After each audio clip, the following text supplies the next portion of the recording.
Hello and welcome to the new video. Today we're going to take a look at 15 different legend teams from the season from people from Twitter. So again, we already made a video with 20 different legend teams. Those are new ones. Definitely check out the other one as well if you want to see some more teams. But also leave a like and subscribe if you haven't already. Only 42.9% actually subscribe to the channel, so feel free to also subscribe. It's free and would help me out quite a bit. So let's take a look here real quick at the meta. We're going to have here a small analysis from the Dracovis Discord. It's internal, like you don't get a link for it, but here we're going to see a little bit on how the meta going to shift a little bit during the upcoming week, where Clodsire is going to be released. So we're going to see some Pokemon shifting up and down here a little bit. For example, Frostless has a little bit more play as it's going to be able to beat Clodsire usually. We're going to see other Pokemon also getting a little bit more play. For example, Cresselia looks really good with the move Future Sight.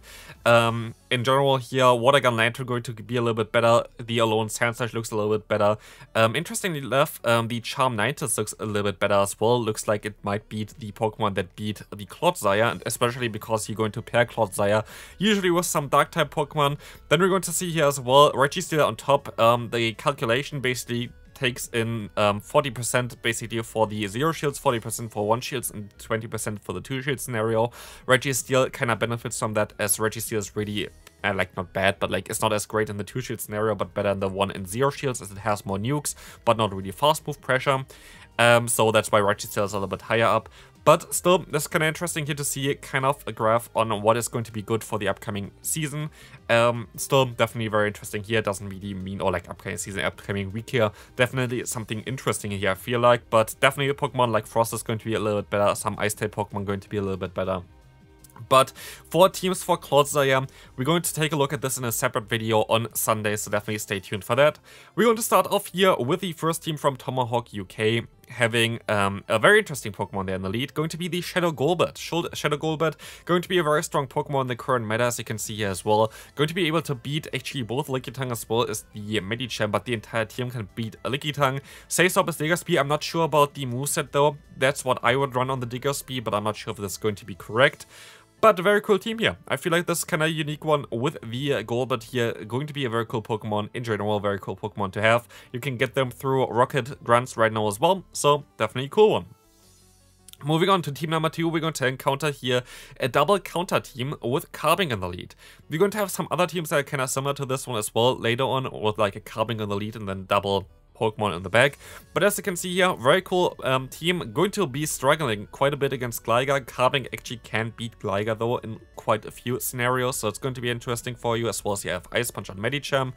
But Cresselia might be a little bit of an issue, but you don't see Cresselia too often. I still feel like Cresselia might be one of the Pokemon that are like the ones to watch for the upcoming week, because Cresselia is going to be better against also the Clodsire, but with Future Sight, so most likely Moomla is going to get gonna be gone for this Pokemon anyway, so it's going to be an interesting Pokemon there. Next team here, going to be a team again which I feel like going to be very decent in the current meta. Going to be the Swampert, the Lickitung, and the Mandibuzz. Of course, also by the way, all the ads here, like the handles for next to the team name basically there, going to be the people that hit Legend, and also you can find them on Twitter under this handle, so definitely check them out if you want to see some more content of them. But here we're gonna see this team with Swampert, Lickitung, and Mandibuzz. Swampert plus Mandibuzz is a great core right now. Basically, the Swampert plus Flying core is still very viable in the current meta, and this is most likely the best one that you can run. Moving on, team number 4, going to be a double electric line. Here I don't know the moveset again for the Lantern, because Lantern, I could see Lantern having here the Water Gun. Feel like against Clodsire it would be also a little bit wiser to run a Water Gun on your Lantern at this point if you're going to be encountering Clodsire. Of course, those teams don't really going to put Clodsire into encounter here, but I don't really think that Clodsire is going to be too common anyway. So we're going to see. I mean, most likely it's going to be common for the first week though, but like I feel like people are going to drop it eventually. But of course it depends on really what you're going to encounter here. We're going to have another team with the Sandslash here. I would put Powder Snow onto this Pokemon, but this team can really easily deal with the Clodsire, having 2 Pokemon that are actually fairly decent against it. Interesting enough, you're going to lose with your Sandslash here against Clodsire, which does not really make too much sense in my opinion. But those are the current calculations, which is kind of wild. But most likely then 2 shield scenario, you're going to be fine. Sableye going to be very decent against the Clodsire as well. Plus Medicham has Psychic, so that's going to be okay for you as well. This team itself looks like a very good one and like a very, very viable one. Let's take a look at the next team. Coming up here, we're going to have again the core of Mandibuzz plus Swampert. Very strong core there. You can use Shadow Swampert as well. It doesn't really matter too much. Area Ace, Dark Pulse, and Snarl is usually what you want to have on the Mandibuzz. Actually, Sasop here, I would imagine that you Sasop the Registeel instead of the Swampert. So Swampert might be the Pokemon for the backline there. Would make most likely the most amount of sense. Can be a little bit tricky against Gligar, but still I feel like this team should work out fairly well. Team number 7, we're going to encounter here a team with Shadow Nidoqueen. Shadow Nidoqueen, I played recently myself, very strong Pokemon, really underrated, very cool Pokemon there itself. And basically you can also use something different than Magikarp in the back here if you want to. This was their legend team, but any kind of dark type in the back would also work out really well. Umbreon, the Greninja, for example, would work out super well as well, so definitely a strong team here by Firestar, but honestly, Nidoqueen very underrated. Might be a little bit more awkward though with Clodsire coming up, so you can mostly use Clodsire instead as well in the lead. But let's move on to the next team. Going to be here the Greninja in the lead, which is going to be interesting. Most likely again the Registeel Sasop. Usually Gligar is a very good Sasop as well. I feel like for this team Registeel is just a little bit the better one for it. Because if you're going to encounter something like a Medicham in the lead, I would most likely swap out into the Registeel. You could argue even going for a charge move with your Greninja to weaken them a little bit. But here, this should be still a very solid lineup. They went Legend with us. I always love Greninja teams anyway, so this should be kind of fine. Moving on now, let's take a look at the next team, which is going to be one that I also kind of like. The combination of a Grass type plus Talonflame is something that I always loved to run back in the day, so it's kind of nostalgia for me here. We're going to have Medicham in between. I would imagine that they mainly try to win the lead, which you see here already. Talonflame can win the lead against most Pokemon, which is kind of nice. And then if you don't win the lead, like if you lose hard, you most likely swap into the Medicham here, I would imagine. But a very cool team in general, looks great on paper. And Talonflame definitely has a lot of play in the current meta. Most likely the best Fire-type Pokemon in terms of Fire-type damage. Yes, you have Charizard, which is a little bit better in general. But here the Incinerate, of course, is going to be amazing in the current meta, having those Grass-type Pokemon available, having those Alone Sandslash available. Just Incinerate going to give you way more potential to farm down opponents, which is really cool. So I like this team quite a bit. Moving on to team number 10, a team that I actually tried out myself as well, mostly going to make a video eventually about it as well, but very cool team. Like, I enjoyed this one quite a bit. They were running the normal Sandslash in the back with Powder Snow, Quick Attack, Fire Punch, Scorching Sand, Diggersby. Here's the thing as well, with Fire Punch as a Sasop, I feel like it's just better. You saw it already in the team prior. This just allows you to hit Pokemon like a Gligar a little bit easier and a little bit faster. So, while you can run Hyper Beam, I always don't really like to run Hyper Beam plus Quick Attack. I feel like it's kinda overkill in terms of normal type damage. So here I feel like you have a decent fast move damage already with Quick Attack, and then Fire Punch is like as a bait move, and Scorching Sand as well, of course, for neutral scenarios. Still going to be able to beat most Pokemon here. Also something like a Sableye you should be able to beat with it. And honestly, this team was a lot of fun to play for myself as well, so I can highly recommend it to you. You kinda be forced to use Powder Snow and Sandslash though, because otherwise Lickitung going to be an issue for you. Team number 11 here. We're going to have a very interesting team, to be fair. I used it as well, had some fun with it. But yeah, we're going to see here a team with Kommo-o. There's a thing as well with this Pokemon. I just wish it had something better than a Brick Break. You can use the evolution as well, the Kommo-o, which is going to have access to Close Combat, which might be a little bit better as well. But it's going to be a little bit less bulky. Played as well, it was a cool team. It was not the greatest team I've ever played, but it was definitely a cool team to play. Still should work out pretty decently with Clodsire as well.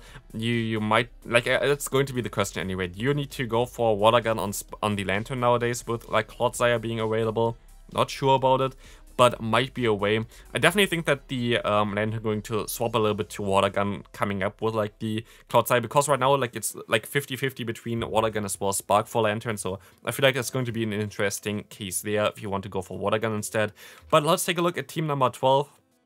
Team number 12 is going to be a very spicy team here by MagicMayson. I love this team, honestly. Lantern lead, we're going to have the Beedrill in the back, and we have the Golbat as a Sasop here. Basically, I'm not sure if they must be running Spark, to be fair, otherwise they're going to be a little bit too weak against other Lantern. So here, I feel like this team going to be really cool as well. Just double Poison in the back is really solid in the current meta. And of course for Lantern is basically mainly weak against Ground-type Pokemon, which you can at least beat kinda with Golbat, but mainly weak to Grass-type Pokemon, and you have 2 Pokemon in the back that are going to double resist Grass-type damage. So this is basically how this team kinda works, and also your Beedrill in the back going to be a little bit weak against those Flying-type Pokemon, so that's why you have the Lantern for it. Not sure again if they run the Spark or Water Gun here, but I mean Water Gun would help you out a little bit with Gligar, but you can still actually beat Gligar, which is kinda wild. So yeah, I think that's still definitely a very strong team there. Water Gun would help you out against Steelix as well as the Galarian Stunfisk, which you see here has a little bit of a weakness, but still very cool team. Moving on to team number 13, we're going to have a triple water team, and honestly, if I would have played this, I would have played it a little bit differently, but of course this player definitely does know what they're doing. But I would have mostly played Swampert lead, Toxapex, Saisoft, and Mantine in the back. This would be mostly what I would play here. They play it completely the different way around. Basically, Toxapex as a Saisoft still going to do some decent damage against potential Lantern in the back, while of course your Swampert going to be your best answer, and Mantine doesn't want to face it. So that's how I would play it, but I guess they played it differently with Toxapex lead. Still should be solid, but yeah, if I would play it, I would most likely put the Swampert in the lead and the Toxapex as a Saisoft, just saying here. Moving on, let's take a look at team number 14 from PvPoke. They actually did not hit Legend with this team, but Chang did then afterwards, so that's kind of funny.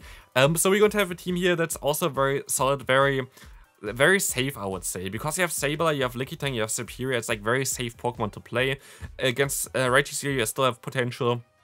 In the 2-shit scenario, against Lickitung, of course, you have your own Lickitung, which is neutral and Superior can beat it. Against Carbink, you have your own Lickitung, which is neutral and Superior can beat it. So, even against the Pokemon that look a little bit difficult here, it's going to be fine. The only real issue for this team is, honestly, Mandibuzz. Mandibuzz is going to be a very difficult Pokemon to deal with here, but otherwise, I think this team should be fine, and this definitely looks like a very strong team. And moving on to the final team of today's video, we're going to have a Carbink double Grass line here.